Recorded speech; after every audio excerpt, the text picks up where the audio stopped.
구원받은 백성입니까? 라는 질문이 있습니다. 성경의 전문가인 율법학자가 예수님을 시험하기 위해서 한 질문입니다. 어떤 사람이 구원받은 하나님의 백성입니까? 여러분, 헬라어 ekpeirazo라고 되어 있는 이 단어를 시험하다라고 번역을 했는데 성경에 딱 4번 나옵니다. 오늘 본문 마태복음 4장 7절, 누가복음 4장 12절에 주 너희 하나님을 시험하지 말라, 그리고 고린도전서 10장 9절에 그들과 같이 시험하지 말라. 네 곳 전부 다 시험하지 말라, 시험하다라고 하는 단어로 여러분 번역을 했습니다. 그런데 이 단어는요, 네 곳 모두가 아주 부정적인 뉘앙스를 품고 있고 또 그 안을 조금만 더 들여다보면 누군가를 함정에 빠뜨린다라는 뜻을 담고 있습니다. 그래서 오늘 본문도 예수를 시험한다라고 하는 표현으로 번역을 한 겁니다. 자, 그러면 여러분 조금만 생각을 해볼까요? 평생을 성경을 연구했어요. 그래서 그는 그 연구를 통해서 지식을 얻었고 하나님의 은혜를 깨달았습니다. 그에게는 하나님의 은혜와 지식이 있어요. 그런데 지금 이는 그 지식과 은혜를 가지고 예수를 함정에 빠뜨리기 위해서 그것들을 사용하고 있습니다. 여러분, 굳이 그럴 필요가 있을까요? 자신이 알고 있는 지식이 있다면, 자신이 받은 은혜가 있다면 좀 다른 방향으로 사용해도 되지 않았을까요? 아쉽습니다. 더군다나 29절에 보면 그는 정말로 노골적이에요. 자기를 옳게 보이려고. 예수님은 시험하고 자신은 더 의롭게 보이려고 여러분, 그는 행동합니다. 뭐 이런 신앙이 있죠? 하지만 이런 신앙도 우리는 합니다. 겉은 화려한 하나님의 말씀을 가르치는 사람이에요. 하지만 속은 하나님을 대적하는 사람입니다. 겉과 속이 다른 신앙은 결국 주님을 실망시키게 됩니다. 이런 모습을 통해서는 하나님께서 영광을 받지 않습니다. 그의 인생에는 능력이 나타나지 않습니다. 겉과 속이 다르면요, 온전해질 수도 없습니다. 그 질문을 다시 한번 상기해 보시겠습니까? 누가 구원받는 백성입니까? 어떤 사람이 구원을 받을 수 있습니까? 아니, 어떤 사람이 구원받은 사람이라고 우리가 이해할 수 있습니까? 예, 그 질문에 대해서 주께서 27절에 이렇게 답을 하십니다. 내 마음을 다하며 목숨을 다하며 힘을 다하 뜻을 다하여 주 너의 하나님을 사랑하고 내 이웃을 내 자신과 같이 사랑하라. 우리가 굉장히 잘 아는 본문이죠. 하나님을 사랑하고 내 이웃을 내 몸과 같이 사랑하는 사람이 바로 하나님의 구원받은 백성이다. 여러분, 무겁게 받으셔야 합니다. 신앙생활을 좀 쉽게 생각하고 가볍게 여기셨다면 여러분, 그건 오해십니다. 사실은 예수 믿는 것처럼 어렵고 힘든 일이 없는 것 같고요, 구원받은 하나님의 백성으로 살아가는 것처럼 무거운 것이 없는 것 같아요. 그런데 혹시 우리가 예수 믿는 게 가볍고 좀 쉬운 거라고 여기셨다면 오늘 본문 앞에 여러분 신앙을 한번 다시 직면하는 것도 좋을 것 같습니다. 저는요, 개인적으로 27절에 순종하고 싶어요. 정말 그러고 싶습니다. 그러니까 하나님을 사랑하는 것은 그래도 조금 나아요. 그런데 내 이웃을 내 몸과 같이 사랑하라 라고 하는 이 말씀은 정말 저한테는 어렵습니다. 여러분 어떠신지요? 정말 어렵지 않습니까? 이 어려운 일들이 우리에게 있습니다. 저는요, 제 가족도 제 몸처럼 사랑하는 게 어렵더라고요. 저만 어렵습니까? 여러분도 그러지 않습니까? 그런데 하물며 이웃에게는 제가 어떻겠습니까? 안 봐도 뻔한 거 아닙니까? 그 안 봐도 뻔한 것을 주께서는 다 아시는 것 같아요. 그래서 28절에 직격탄을 날리셨어요. 이것을 행하라. 그리하면 살리라. 안 하면 살 수 없다는 이야기죠. 여러분, 주님은 농담을 안 해요. 그래서 이 일을 도대체 어찌해야 된단 말인가 라고 하는 고민이 됩니다. 정말 난감하고 난처하죠. 근데 저만 그랬던 게 아닌 것 같아요. 율법학자도 저처럼 진짜 난감했을 거예요, 이 본문 앞에.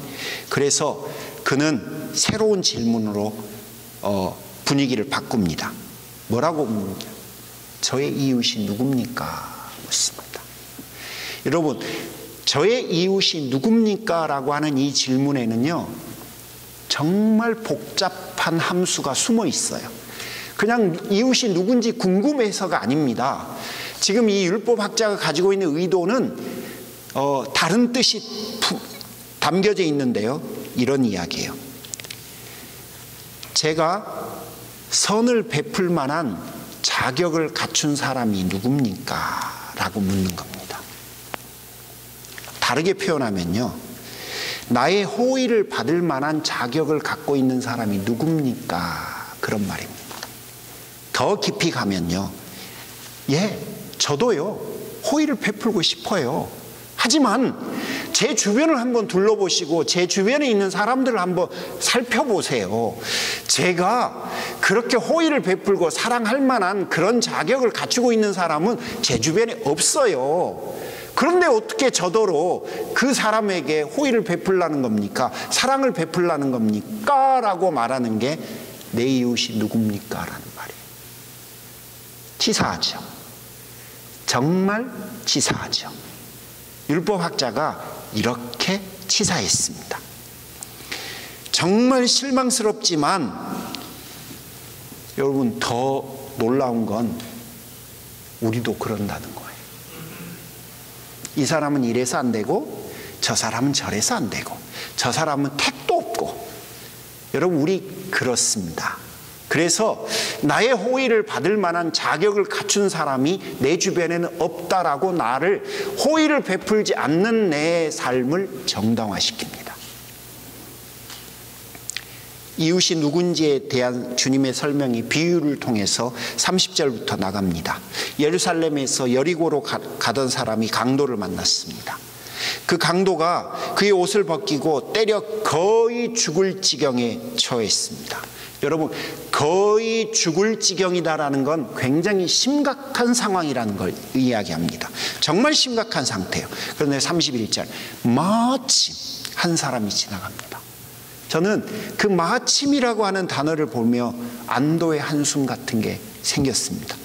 거기다가 그 사람이 제사장입니다. 요즘 말로 하면 목사님이란 거예요. 여러분, 안도를 뛰어넘어 이 사람이 살 수 있겠다라는 희망이 생기지 않습니까? 제사장이 그 길을 내려가다가 그를 보았습니다.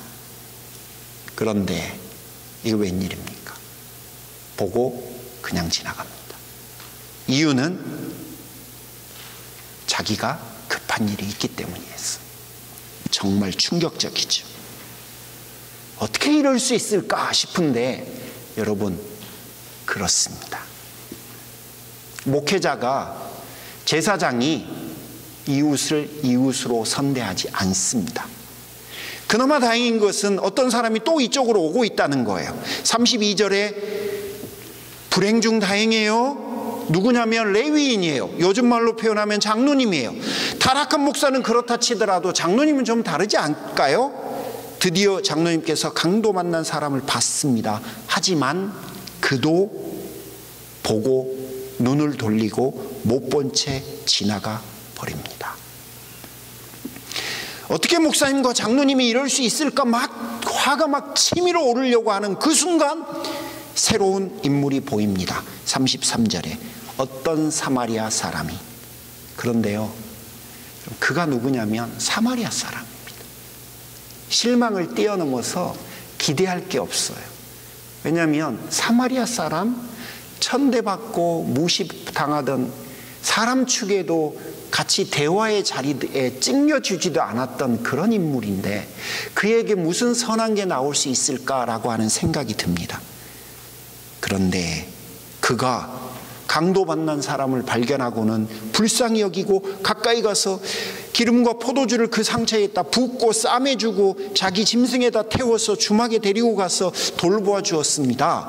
밤새 돌보아 주다가 그 다음날 그가 회복을 못하자 주막 주인에게 돈을 줍니다. 데나리온 2이라고 되어 있는데 이건 이틀 일한 돈이에요. 이틀치 일한 돈입니다.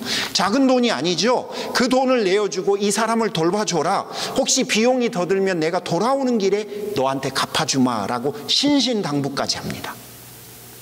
정말 큰 반전이죠. 예수님 묻습니다. 36절에 세 사람 중에 누가 강도 만난 자의 이웃이냐. 37절에 율법학자가 답변해요. 뭐라고 답변합니까? 자비를 베푼 자니이다. 진짜 못나도 너무너무 못난 대답이에요.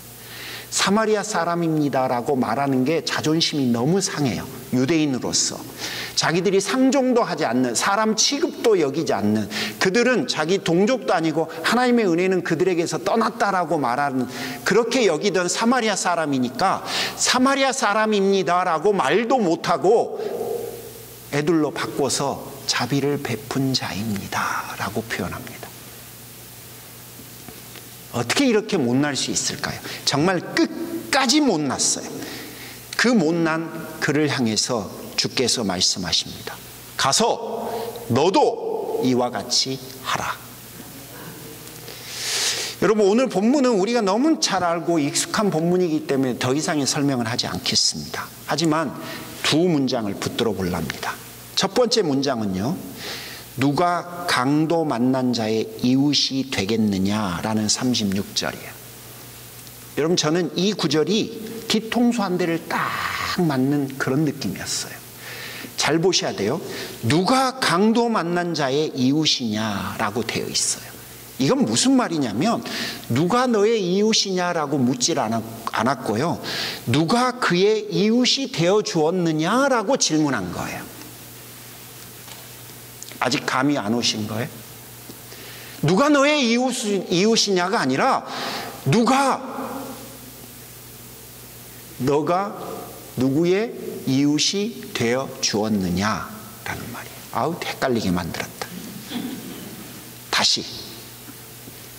누가 너의 이웃이냐라고 물은 게 아니라요, 너가 누구의 이웃이 되었느냐라고 물은 거하고 똑같은 거예요. 주의 질문이 여러분, 오늘 여러분과 제가 나누고자 하는 설교의 핵심입니다. 여러분, 저는 지금까지 저에게 호의를 베풀어 줄 이웃을 찾으면서 살았습니다. 반면에 제가 누구의 이웃이 되어주기 위해 하루를 살지는 않았습니다. 제가 강도 만난 사람처럼 아플 때 누가 나의 아픈 상처를 싸매줄까를 기다렸습니다. 내가 경제적으로 어려울 때 나를 도와줄 사람을 찾았지, 기다렸지, 제가 누구를 도와줄 수 있을까를 먼저 고민하면서 살지는 않았습니다. 내 자신이 강도 만난 사람처럼 사는 것은 사실은 쉽습니다. 내가 인생의 피해자인 것처럼 사는 것도 쉽습니다. 아니, 어쩌면 우리는 이미 그렇게 살고 있는 것 같습니다. 우리의 삶의 관점이 여러분 늘 그러지 않았습니까?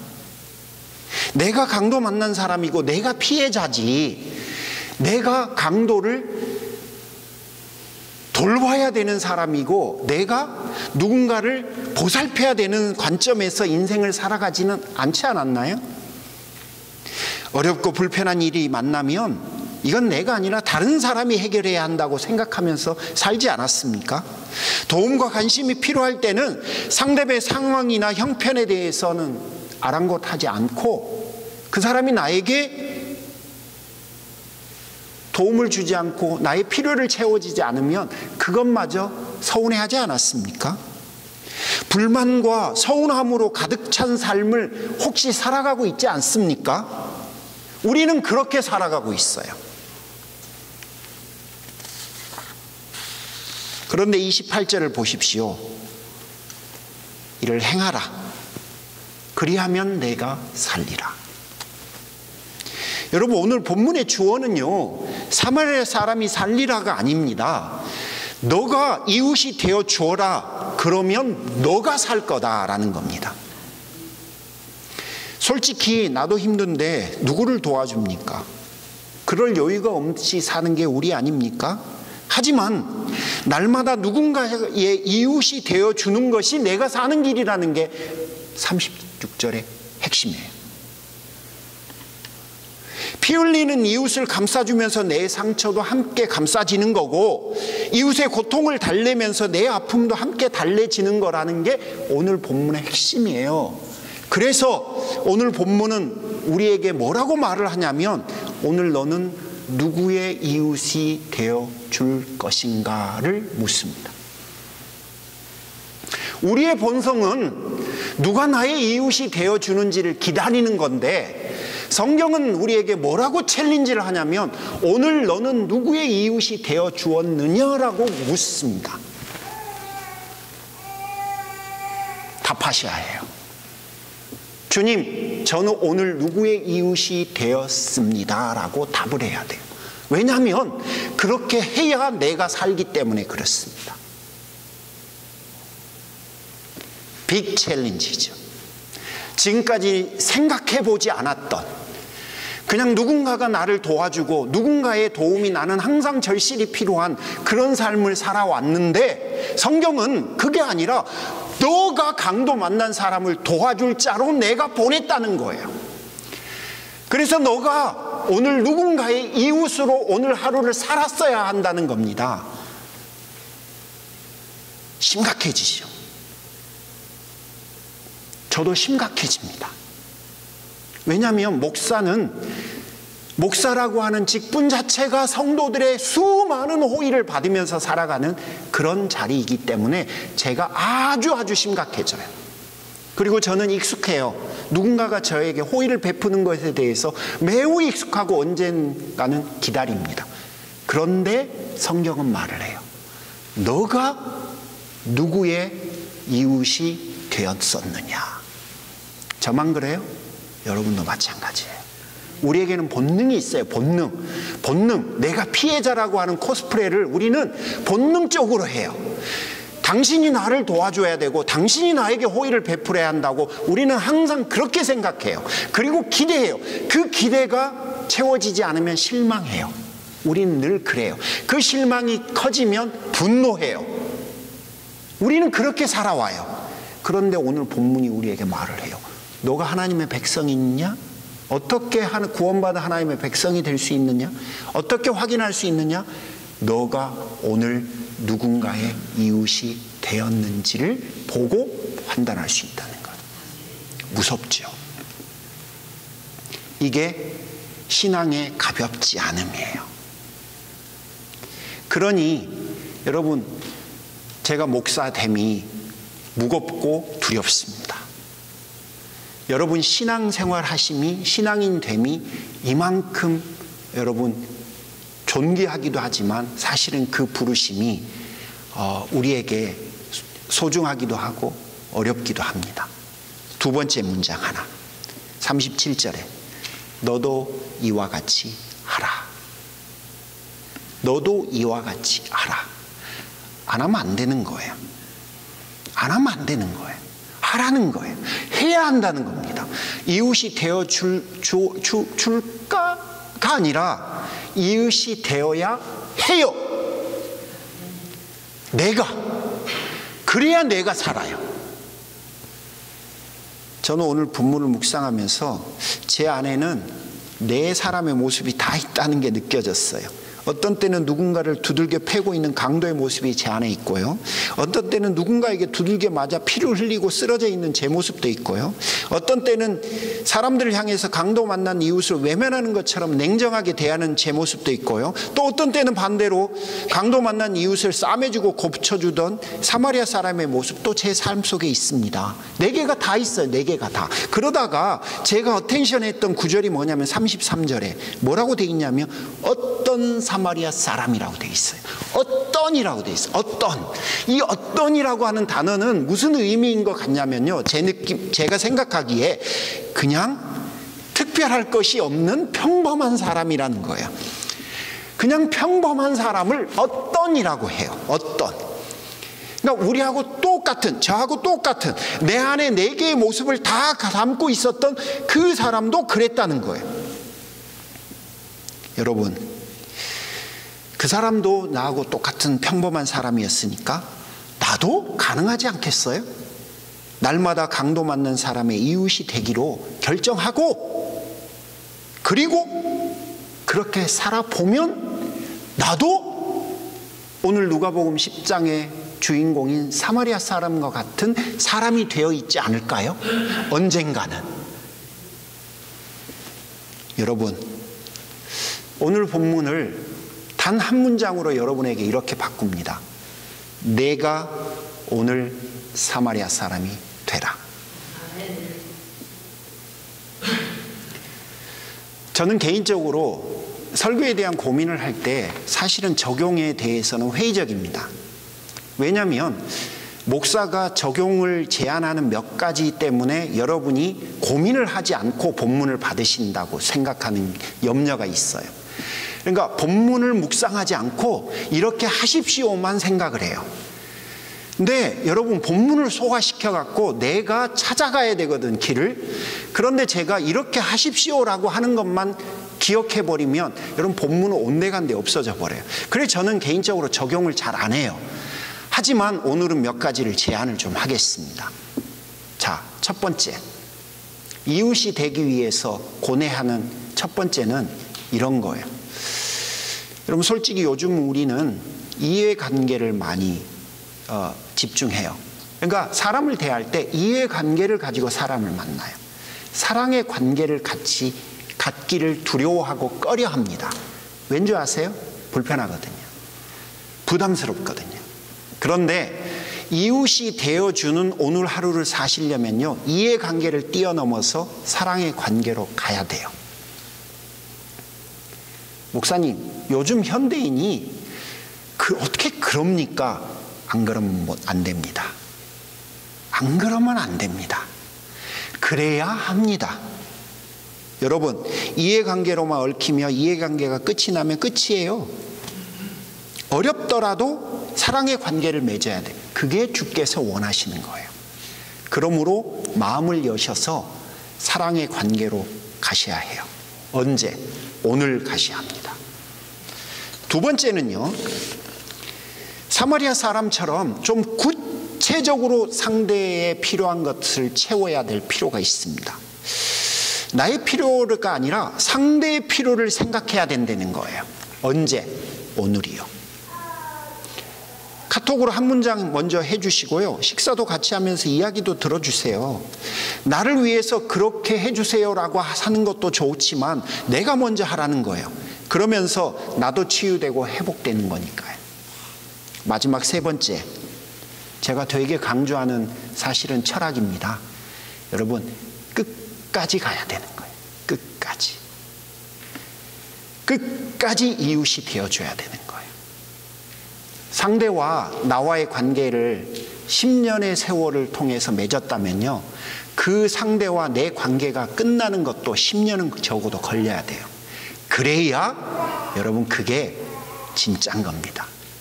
아니, 11년 걸려야 되는 거지. 사랑의 관계, 사랑하기 위해서, 이웃이 되기 위해서 힘썼다면요, 그 이웃이 되기를 포기하지 않기 위해서는 그보다 더 애를 써야 되는 거예요. 한 번 먹은 마음 변하면 안 되죠. 상대가 변해도 나만 안 변한다면 그건 끝은 아닌 거예요. 여러분, 제가 몇 가지 제안을 했지만 이 제안은 잊어버리셔도 돼요. 하지만 본문은 기억하셔야 됩니다. 본문은 한마디로 정리하면 내가 오늘 이웃이 되라 라는 겁니다. 자, 이 어려운 일을 우리는 또 한 번 해볼랍니다. 저도 또 한 번 다짐하면서 해볼랍니다.